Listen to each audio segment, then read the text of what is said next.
खुलुमबाय स्टुडिअ दं आं राकेश रामसियारि दिनै दुलाराय बर' फरायसा आफादनि जे बानजायनायाव गासै 3 घन्टा धरना हाबाफारि लादों। थामहिनबा बे समाव सोलोंथाइ बिथिंखौ नोजोर बोनानै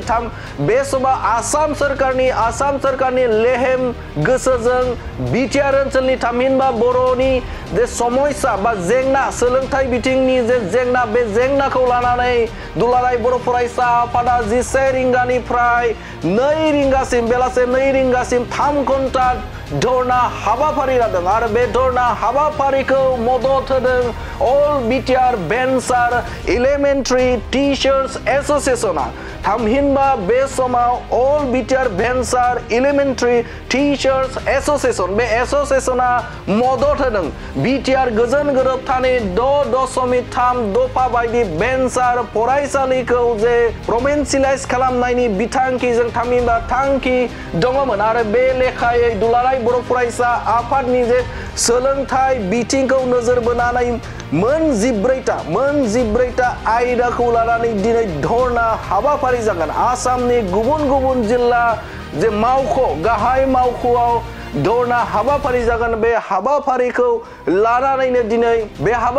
लानानैनो अल बिटिआर भेन्सार एलिमेन्टारि टीचार्स एसोसिएशन बे एसोसिएशनाबो मदद होदों। थामहिनबा बे समाव बिथांमोनाबो दुलाराय बर' फरायसा आफादनि सोमावसारनाय हाबाफारि बे सोमावसारनाय हाबाफारियाव बाहागो लागोनखौ फोरमायथिदों आरो खावलायथिदों बिथांमोना जे बे समाव गुबुन गुबुन जिल्लानि थामहिनबा बे समाव बिटिआर ओनसोलनि क'क्राझार चिरां बाक्सा आरो अदालगुरि बे अदालगुरि जिल्लायाव थानाय जे अल बिटिआर भेन्सार एलिमेन्टारि टीचार्स एसोसिएशन बे एसोसिएशनजों लोब्बा थानाय बे सोद्रोमाफोरखौ बे हाबाफारियाव बाहागो लानो थाखाय खावलायदों। जेनेरेल सेक्रेटारि थामहिनबा गाहाय नेहाथारि रतन चन्द्र बर्मना अल बिटिआर भेन्सार एलिमेन्टारि टीचार्स एसोसिएशननि बिथां गाहाय नेहाथारिया खावलायदों जे बे एबसुनि जे सोमावसारनाय हाबाफारि बे सोमावसारनाय हाबाफारियाव बाहागो लानो थाखाय खावलायनायखौ नुनो मोनदों। नोंथांमोना मिथिगौ जे बिटिआर गोजोन गोरोबथा बे गोजोन गोरोबथानि 6.3 दफा बायदि बे समाव भेन्सार स्कुल्सफोरखौ बे समाव प्रभिन्सियेलाइज खालामनायनि मोनसे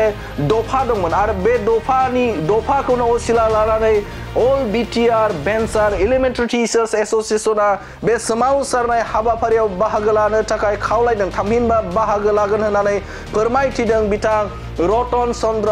बर्मन बिथाङा आरो मख'नांगोन जे बे समाव दुलाराय बर' फरायसा आफादनि आफादगिरि बिथाङा फोरमायथिदों जे दिनैनि सोमावसारनाया बे सोलोंथाइ बिथिंखौ नोजोर बोनानै गासै मोन 14टा आयदा थामहिनबा बे समाव मोन 14टा जे गोनां दाबिफोर बे दाबिफोरखौ लानानै सोमावसारनाय जागोनखौ फोरमायथिदों बिथां एबसुनि आफादगिरि बिथां दिपेन बरा बिथाङा बुंथिदों जे बे समाव बिटिआर ओनसोलनि थामहिनबा बर'फोरनि जे जेंनाफोर सोलोंथाइ बिथिंनि जेंना बे जेंनाया आसाम सरकारा मावगोन बुङो नाथाय खोथा होयो गोबां नाथाय खामानि मावनायाव जाफुंसारा थामहिनबा बिथांमोना मोगथाङाव मावफुंना होआ बेफोर जेंनाया गोबाव समनिफ्रायनो जादों आरो जायनि थाखायनो बे समाव सोमावसारनायनि थाखाय आखायाव लादों होननानै बा सोमावसारनो थाखाय बाध्य जादों होननानै फोरमायथिदों बिथां एबसुनि आफादगिरि बिथां दिपेन बरा। नाथाय बे समाव दुलाराय बर' फरायसा आफादनि दिनैनि जे सोमावसारनाय बे सोमावसारनायाव अल बिटिआर भेन्सार एलिमेन्टारि टीचार्स एसोसिएशनाबो बाहागो लागोनखौ फोरमायथिदों मोनसे रादाब बिबुंसारनि गेजेरजों। बे समाव बिथांमोना होनाय रादाब बिबुंसार बेखौ फोरमायथिबाय। गोजोन्थों। गाबोननि धरनाया गोरोबथाजों जेबो सोमोन्दो गैया। गुबै खोथाया जाहैबाय जे बर' मिडियाम आसामाव दङ बे सेकेन्ड लार्जेस्ट माने मादार टां बिमानि रावनि मिडियाम असमियानि उनाव आरो 1963 निफ्राय बर' मिडियाम गायसनजेननाय बिनि उनाव बर' रावा दाइनथि सिडुलाव सोसनजानाय आसामनि लोगो सरकारि राव हिसाबै गनायथि मर्यादा मोननाय दिनै सोलोंथाइया फान्डामेन्टेल राइट टु एडुकेसन 2009 आरो नेशनेल एजुकेशन पलिसि 2020 जेराव मादार टां मिडियामखौ स्ट्रेस खालामनाय जादों बिमानि रावजोंनो मेक्सिमाम लेभेलनि एडुकेशनखौ मोननांगौ। फारसेथिं फान्डामेन्टेल मौलिक अधिकार बेबायदि पर्यायाव बर' मिडियामनि जि मोनसे गोलाव समनि जि जार्नि थाखो 1 निफ्राय थाखो 10 दिनै थाखो 12 सिम बर' मिडियामा माने स्कुल लेभेलाव सोलोंथाइ लानो हानाय बेबस्था जाबाय नाथाय दिनैनि बे थासारियाव गोलाव समनि जिखिनि सोलोंथाइजों जिखिनि जोंहा जेंना आरो इस्युस दङ फान्डामेन्टेल राइट्स हिसाबै राष्ट्रीय शिक्षा नीतिनि आधाराव मादार टां मिडियामाव सोलोंथाइ लानो मोननायनि जिखिनि मोनसे सुबिदा जि बेबस्था खालामदों बे गासैबो थासेयावबो आसाम सरकारा दुलाराय बर' फरायसा आफाद बर' थुनलाइ आफादजों आरो बड' primary teacher association time and eigen discuss खालामदों डिसकास खालामनायनि उनाव माइनुट्स आफ्टार माइनुट्स दासिम प्राय 6 खान माइनुट्स जोंनि आखायाव दङ आरो बे माइनुट्सफोरनि आधाराव जिफोर कमिटमेन्टखौ आसाम सरकारा होदोंमोन जे 101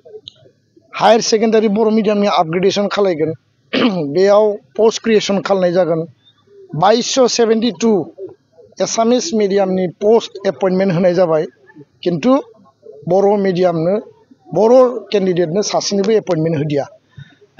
बे खोथाखौ जेला कुइसन खालामो गिबि मन्थ्रिया सोलोंथाइ मन्थ्रिया बुंबाय जे बर' मिडियामनि पोस्ट क्रिएशन जागोन बे आंनि गोसोआव दाबो दङ 2021-22 नि खोथा आरो बिनि उनाव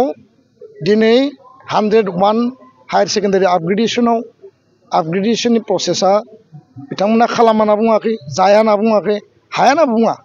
किन्तु टाइम डिले खालायो जि टाइमाव जि खामानिखौ मावनांगौ आरो जायनि थाखाय जोङो गोसोआव दुखु मोनदों आरो बेखायनो जोंहा माहारियारि आफाद हिसाबै गणतान्त्रिक आवाज होनायनि जोंहा अधिकार दङ जों मालाबा सावरायगोन मालाबा धरना होगोन मालाबा सलुसन टेबोलाव जोङो खालामगोन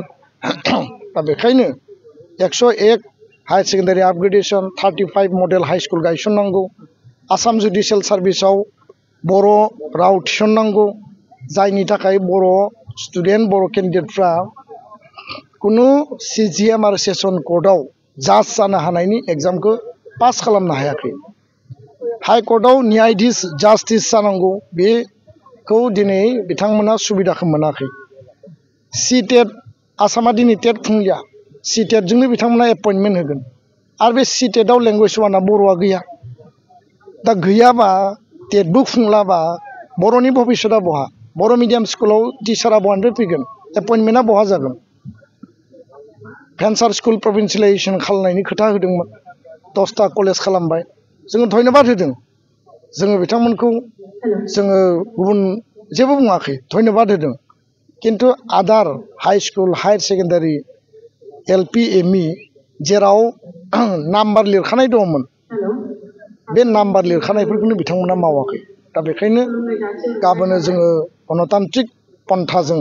जोंनि रिसेन्टमेन्टखौ जों दिन्थिफुंगोन आरो बे रिसेन्टमेन्टनि गेजेरजों जोंनि आवाजखौ सरकारखौ जोङो खोनासंहोनो